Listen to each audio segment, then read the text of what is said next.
Things could be about to get real for Ole Miss. I mean, really real. Really, really real. This is the Locked On Ole Miss podcast. You are Locked On Ole Miss, your daily podcast on the Ole Miss Rebels. Part of the Locked On Podcast Network, your team every day.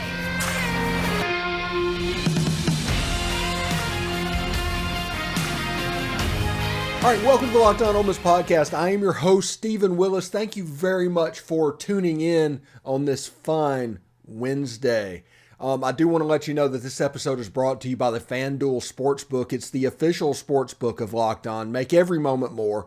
Visit FanDuel.com/LockedOn today to get started. Also, thanks for making the Locked On Ole Miss podcast your first listen every day. We are, in fact, free and available wherever you get your podcast. So, there's a report that has come out of the New York Times that give basically three names that we should look for in the Ole Miss basketball coaching search. And we will put them up on the screen because it was released in a tweet. It is from Adam Zagoria. Two names that are heavily in the mix for the Ole Miss opening are Dusty May and Chris Beard. AD Keith Carter is vetting Beard extensively per source. So that is very interesting there. There's another name that popped up as well. They do talk about how Will Wade is also linked to the Ole Miss job, but the school would have to do a strong-ass offer. That's probably a little bit of comedy he's trying to do. So I don't think he's completely joking about what's going on, but he did make that joke and he was trying to be funny and whatever. So you look at it, you got two coaches that are in a position to be really successful over the course of their career, and you've got Dusty May, the G5 option. I'll tell you what that means in just a second, but Will Wade and Chris Beard are the headliners that are mentioned in this search right now. Here's what they've done over the course of their career. Beard has coached 11 seasons, has a 237-98 record. He has 2 conference titles, 7 NCAA tournaments, and 11 seasons. Will Wade has coached 9 years. He's 196 and 96. He has 2 conference titles as well. He has gone to the NCAA tournament 5 times out of 9 years. It's really a very close relationship there. But then you have the Dusty May that is popping up on the tweet. And this is what I think is happening with that as well. You have Chris Beard or Will Wade that ideally they're hoping they would be able to get. I think they are legitimately trending that direction to where they want to hire one of those two coaches. If for some reason they can't, I think May is the backup plan. And you hear his name from national sources and inside the industry. This was the New York Times talking about this. But if you listen to a local show around Ole Miss, I think it was the Oxford Exxon podcast, they did mention that Dusty May might not be a candidate for the job. So is he a smokescreen to divert attention from the Wade and Beard situation, which, I'm all for hiring somebody like that because I think that is something like that is what Ole Miss needs. I think the risk is relatively low. The only person that can be embarrassed by something going wrong after the fact are the people involved. So I don't think Ole Miss basketball is going to be any worse than 2,000 in the stands this year. If you hire the next coach and it does well, it might get to 1,000 next time. And then all of a sudden it looks like Kansas football. That's the situation you want to avoid. You want basketball to quit and not take up money from football because you have to overspend on football to make up that little bit of a gap. So we'll see exactly how it goes. I think Beard, he's won everywhere he's been. He'll win here. I think Wade has won everywhere he's been. He'll win here. And the question is, does Chris Beard pass the vetting? Right? Because that needs to happen. That needs to happen on every candidate. You don't want to be blindsided by something in the future. At least with him, you know what you're looking for. Does Will Wade not get a show calls and is available to coach? Because his is probably the more noticeable risk for Ole Miss. in this coaching search because you don't know. And whenever his decision from the committee comes out at the end of April, at the end of May, there could be a show cause attached to that. There could be some sort of recruiting suspension, real similar to what Auburn had to go through with Bruce Pearl. But if you hire him, get going, you could be good to go with that as well. Dusty May, like I said, that is going to be the mid-major name that is going to be hard to explain to people because he lost to this Ole Miss team. Doesn't matter that he didn't have all of his bullets in his gun. Doesn't matter that his best player was not available. He still lost the game. It's going to look like final scores, and when people try and look at this hire and justify it and get excited and all of that stuff, they are going to come back to that. Dusty May, though, heck of a job. He's projected as like a 9 seed in the NCAA tournament this year. So, I mean, he's done a fantastic job, and that's been a dregs of a program for quite some time, and he has turned it around. He's a former Mike White assistant. I'm sure there's a lot of familiarity between Keith Carter and him because he was on Mike's staff. And Keith Carter and Mike White, really good friends. So he probably knows what's going on. But those are probably the 3 names you need to pay attention to. You need to look at Chris Beard, you need to look at Will Wade, and you look at Dusty May. Now, is there a surprise out of left field? Potentially, but that means everybody was wrong. And you'll see me coming out with weatherman quotes and all that. So we'll see what's going on, but this is what they're talking about at the moment. Chris Beard, Will Wade, Dusty May. Those seem to be the 3. Anyway, today's show is brought to you by FanDuel Sportsbook. It is the midway point of the NBA season, and now you can download FanDuel, America's #1 sportsbook, because customers get a no-sweat first bet up to $1,000. That's bonus bets back if your first bet does not win.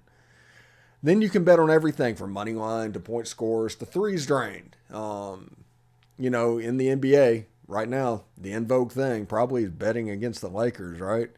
But you can include core markets, like your area. You can bet on the Grizzlies if you're in Oxford. You can bet on the Pelicans if you are down in New Orleans.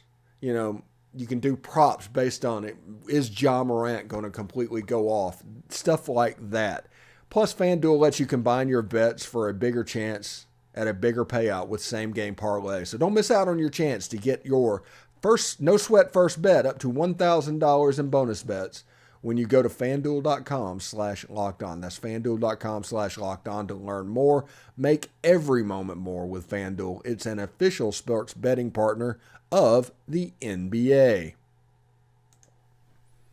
All right, thanks again for making the Locked On Ole Miss podcast your first listen every day. Make sure you check out our brand new podcast, Locked On College Basketball. Everything you need to know about college basketball in one place, plus you hear from big-name experts, insiders, coaches, and players.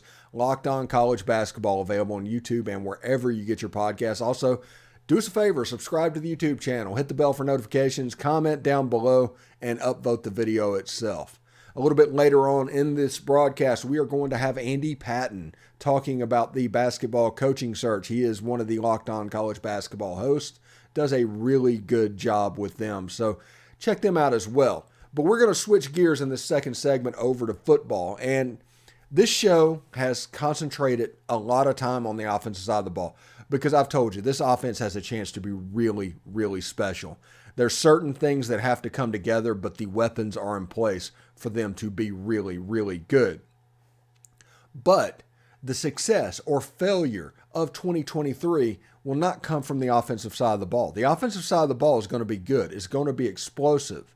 But the defensive side of the ball will determine if this team can win 10 or if this team is in the 8-win range. How good this team bumps up, is elevated, will be because of the defensive side of the ball. It just is. It's not something completely foreign and strange. There's a reason Pete Golding is here. We obviously did not like the direction of the defense was going at the end of last season. That's, I'm not talking out of turn there. But Pete Golding and his positions, we need to find the right people for the right positions because I do not expect this defense to be overly good in year one under Pete Golding. I expect them to get better from year one to year two, But at year one, I think it's going to be clunky is the word I've used. It's going to be a clunky defense where you could have a defense that ranks 80th in the country, but they're in the top 15 in turnovers. They're going to play a certain way. And if you go back and watch UTSA video from back in the day, you will see a team that is hyper aggressive, that likes to play in the backfield. Their biggest thing was they were susceptible to reverses and things like that. So we need to obviously, look for that in the future, but we do have a chance for this defense to be pretty good. Now, if you look at the defensive line, one thing I'm really excited about is getting JJ Pegues out of nose guard. Last year, whenever Ole Miss ran a three-man front, and you've heard, ad nauseum three-man front over the last year, they only had one interior defensive lineman, and they had two defensive ends. That's the way it was set up. So you would have a JJ Pegues at nose guard, or a Katie Hill, or a Xavier Harris playing in the middle of the field. But on the outside is like Cedric Johnson and Jared Ivey. Now, you're going to have three interior defensive linemen, maybe one defensive end that kind of bulks up and puts on some weight. Maybe Jared Ivey gets up to 275, 280 and plays one of the ends in a three-man front. Then you can move JJ Pegues out to the other side, have Josh Harris, have Xavier Harris in the middle of the field, and all of a sudden you have a nice foundation that this defense can build off of. Now, the jack position, that's going to be, they're having to recruit. They're having to find that position. So that's going to be a problem this year. You will see in spring practice, they'll start looking for people that can actually play that. Maybe somebody, pops up like a Jack Brown that we're not even thinking of at the moment, but we'll see exactly how that goes. Now, linebackers, you got Jeremiah Jean-Baptiste, Ashanti Seastrunk, Centarian Perkins, Monty Montgomery. You've got the young guys, Trip White. You've got the young guys, Tyler Banks. Those six players are going to compete for the rotation at linebacker. Now, we're eliminating the jack position, but we're concentrating on the three positions that go in there. And that's really a wheel linebacker, a middle linebacker, and, of course, like a husky type position. And you could see somebody like Ladarius Tennyson or Isheem Young move down and be that position as well. So we'll see what this defense looks like, and spring practice is going to go a long way for just talent identification. Who can actually play? Who can do what you want them to do? That is all going to be important, because in the background, I think I've heard rumors that they were like moving John Saunders to safety, and that's probably because DeAndre Prince and Walton have really, really moved and taken over kind of the athleticism of how the cornerback position played, but also John Saunders is a good player. So they're trying to get him on the field where they can. Now, spring practice hadn't started. Not one ball has been in the air in practice. So could things change? Yes. John Saunders in practice too could be a cornerback. So anything you hear about position changes now, until a ball is in the air, you really can't do anything about it. But they're thinking about it. And that lets you know how impressed they might be with DeAndre Prince and Walton and the young guys that are over there on the outside. Now you have Trey Washington. You have, Isheem Young. You have Ladarius Tennyson. You have guys that have played the safety position. There's safeties everywhere, but they probably are looking for some pass defenders as well. So we'll see exactly how that goes in the future. But, I'm really excited about this defense. But like I said, I expect it to be clunky, expect it to be frustrating. I expect this defense to be like anywhere from 60 to 80 in the country. And I expect them to be upwards of 15 to 20 in turnovers. I expect them to be hyper aggressive and try and force mistakes from the other team, because that's their best bet. With this offense, they want to steal possessions. So they can't really count on bending and not breaking. They need to steal a possession however they can. And if that happens, they'll be hyper successful. That's my opinion. This defense could be a lot of fun to watch, a lot of fun to follow it, and honestly could be the story of 2023, because if Ole Miss is going to be really good, they're going to be really proficient in the red zone and the turnover department, period. If they're not, you're looking at probably an 8-14. 7-5 team because of this schedule at Tuscaloosa, at Georgia, at Auburn, LSU at home. Those 4 games will be extremely difficult. But if you can get a couple of those, which is possible, the ball was in the air last year with a chance to beat Alabama. You can win these games. The talent is close enough to where you can beat or scare these teams if you go out and play well. But as it sits right now, if that defense is opportunistic, if they're good in the red zone, if they get turnovers and help out this offense, this Ole Miss team is going to be hard to beat. And we'll see. And it's all riding on the defensive side of the ball. All riding on the defensive side of the ball. Anyway, when we come back, we will have Andy Patton talking basketball coaching search. And we'll ask him about the New York Times report about Chris Beard, Will Wade, and Dusty May. Anyway, stick around. Thanks for making the Locked On Ole Miss podcast your first listen every day. We are free and, in fact, available wherever you get your podcast, including YouTube. Do us a favor, mash that subscribe button, hit the bell for notifications, and, of course, comment down below or upvote the video itself. I'm here with Andy Patton. It's his first trip to the show. He's from Locked On College Basketball. We're going to talk a little bit Ole Miss coaching search. But first of all, Andy, man, it's great to have you here, man. Yeah, thanks for having me, Stephen. It's always fun to get to jump on the new shows or the different shows that I haven't been on before and get a chance to talk about different hoops. So I'm excited. Yeah, and as somebody that is really locked into what's going on in the college basketball landscape, how would you look at the Ole Miss coaching search? What are your impressions, the different things, ideas that I might not be thinking of? Yeah, it's interesting. I think there are a lot of really prominent programs that may end up having coaching searches in the off season. Obviously, there was a lot of talk earlier in the season about Kentucky. I think that's kind of gone now. They've had a really nice run. Texas, if they keep Rodney Terry as their head coach, which has gone really well since Chris Beard's departure, that job may not be open. We're expecting Georgetown to be open. That's going to be a pretty prominent one. There's a handful of other ones as well. So Ole Miss, like the fact that their job is open now maybe gives them a little bit of an advantage depending on how quickly they want to work, because certainly some of those other jobs that could become available, there's a couple jobs in the Pac-12, which maybe aren't as appealing as Ole Miss necessarily, but that could drive some interest as well, depending on if Stanford and Cal wake up and decide to make a move with the coaches they have right now. But I think Ole Miss is in a pretty good spot having the job open right now. There's a high-profile program in a dominant conference for basketball, so I think they're in a good spot if they can make a move relatively quickly. Yeah, it's interesting. And one of the, like a tweet from one of the New York Times reporters came out and said that the two main names to pay attention to is Chris Beard and Dusty May. And also some Will Wade's in there, but he also made a little joke about having to make a strong-ass offer. So I don't know if he was trying to be funny on that one or if it's actually a third name. But we're going to go and proceed like it is a third name. Now, Chris Beard, first of all, is he technically hireable? Could Ole Miss make that move? And second of all, what would Ole Miss be getting if they took that risk on him? Yeah, it's obviously a risk. And I saw a tweet recently, I'm sure you saw it as well, you might have been the one who shared it, discussing how Ole Miss is going to vet Chris Beard, and they're going to do it extensively, which you have to. I mean, you have to be very careful. You have to be very cognizant of what you're doing. You have to be aware of what the outcry might be, what the conversation might be. Is he hireable? Yes, he is.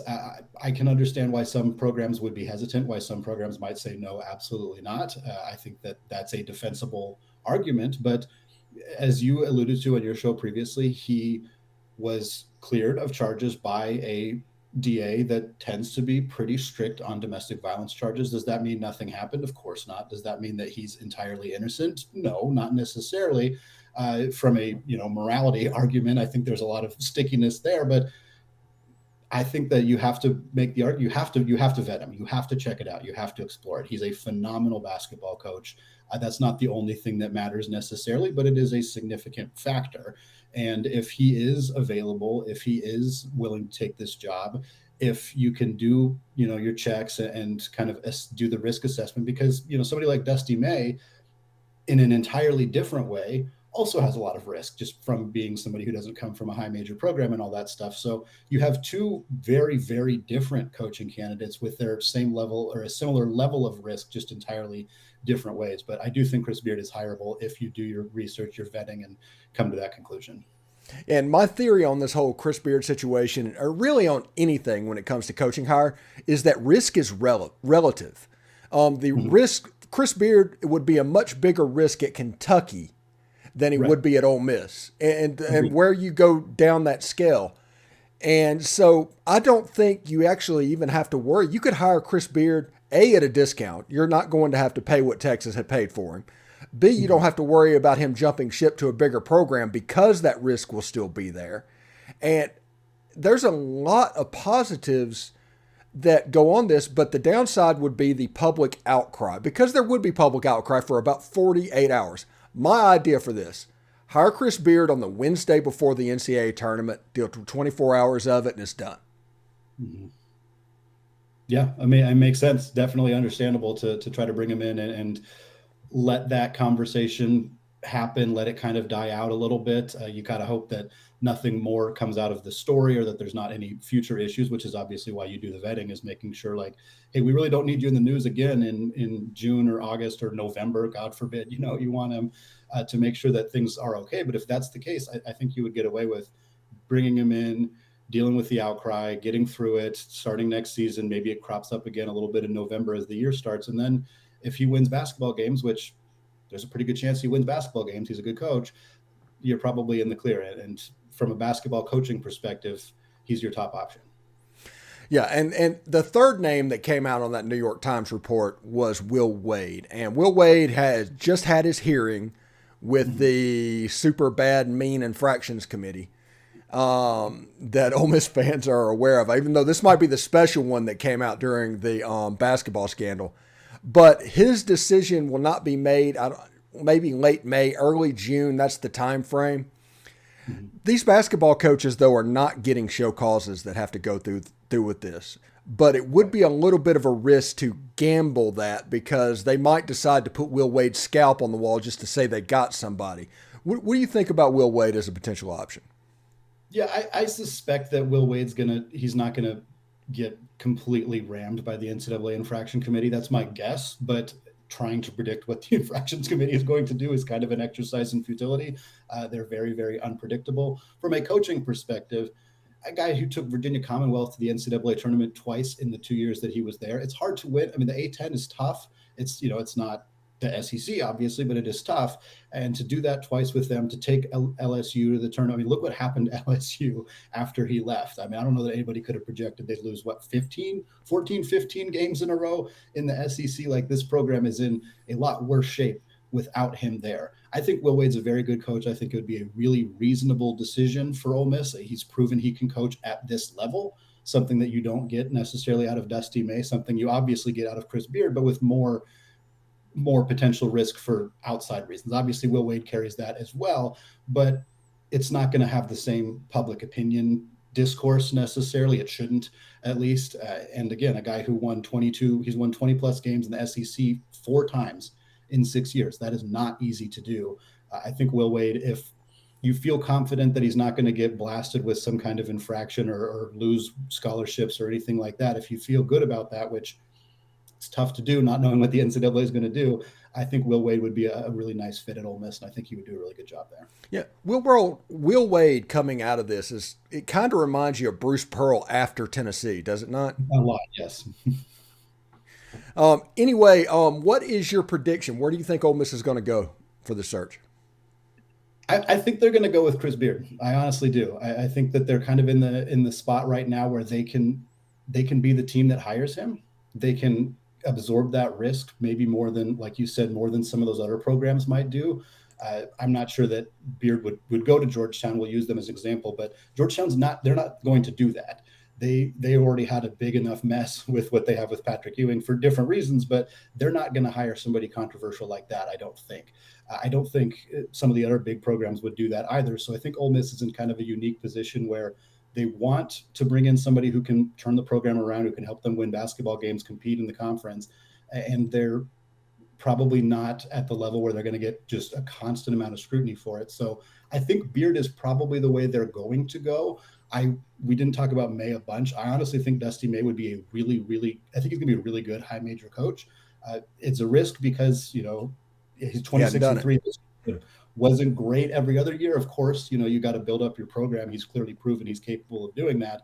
A lot of mid-major coaches have a ton of success when they get to the high levels, but some of them don't. Some of them don't.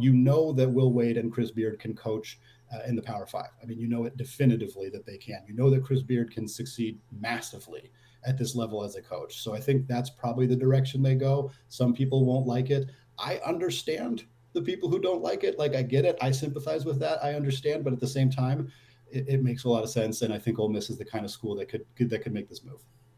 Yeah, appreciate it. Thank you for making the Locked On Ole Miss podcast your first listen every day. And if you enjoyed your time with Andy today, you can catch him on the Locked On College Basketball podcast. It's got everything you need to know about college basketball in one place. You get to hear from big-name experts, insiders, coaches, and players. And right now, Ole Miss is relevant on that show. So check out Locked On College Basketball. It's available on YouTube and wherever you get your podcast. Andy, thank you so much for stopping by today, and I hope we can do it again. Yeah, thanks, Stephen. Appreciate it. All right, thanks, Bob.